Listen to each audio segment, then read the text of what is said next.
बिस्मिल्लाहिर्रहमानिर्रहीम। एक शख्स था, उसकी बीवी उसको मुंह नहीं लगाती थी और वो सौ जान से उस पर आशिक था। बीवी की तबीयत शौहर से नहीं मिलती थी, इसलिए वो तलाक लेना चाहती थी, मगर मर्द तलाक नहीं देना चाहता था। मर्द उसको सताता नहीं था बल्कि मोहब्बत करता था, मगर वो रहना ही नहीं चाहती थी। एक दिन दोनों मियाँ बीवी बैठे हुए बातचीत कर रहे थे।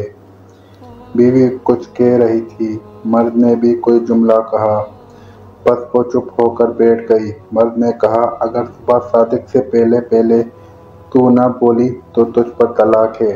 वो चुप हो गई और इरादा कर लिया, मैं खामोश रहूंगी ताकि इससे किसी तरह पीछा छूट जाए। वो बेचारा परेशान हुआ।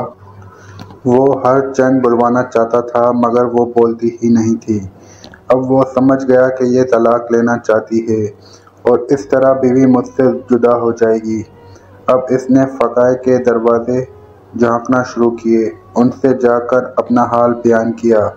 उन्होंने यही कहा कि जाकर उसकी खुशामद करो, सुबह सादिक से पहले किसी तरह बुलवा लो, वरना सुबह सादिक होते ही वो तेरे हाथ से निकल जाएगी। सब ने यही जवाब दिया।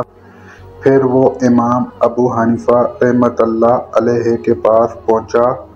वो वहाँ मुतफक्किर और परेशान बैठ गया।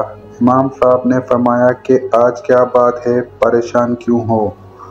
उसने कहा, हज़रत वाक़या ये है कि बीवी से मैंने कह दिया कि तू अगर सुबह सादिक तक नहीं बोली तो तुझ पर तलाक। अब वो खामोश होकर बैठ गई है।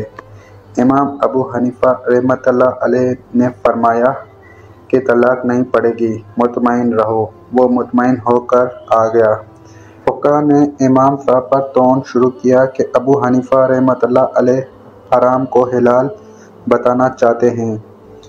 एक सही हुक्म है, लेकिन इसको कह दिया तलाक नहीं पड़ेगी। इमाम साहब ने ये क्या कहा? सुबह सादिक में जब आधे घंटा रह गया तो मस्जिद में जाकर ज़ोर ज़ोर से तहज्जुद की आज़ान देना शुरू कर दी। इस औरत ने आज़ान की आवाज़ सुनी तो समझी सुबह सादिक हो गई। बस बोल पड़ी और कहने लगी, सुबह सादिक हो गई, मैं मुतक्का हो गई, अब तेरे पास नहीं रहूँगी। जब तहकीक किया तो मालूम हुआ कि सुबह सादिक नहीं हुई, वो तहज्जुद की आज़ान थी। लोग कायल हो गए कि इमाम वाकई इमाम साहब फ़ाक़िया भी हैं। तो दोस्तों, वीडियो कैसी लगी, लाइक एंड सब्सक्राइब करना मत भूलें।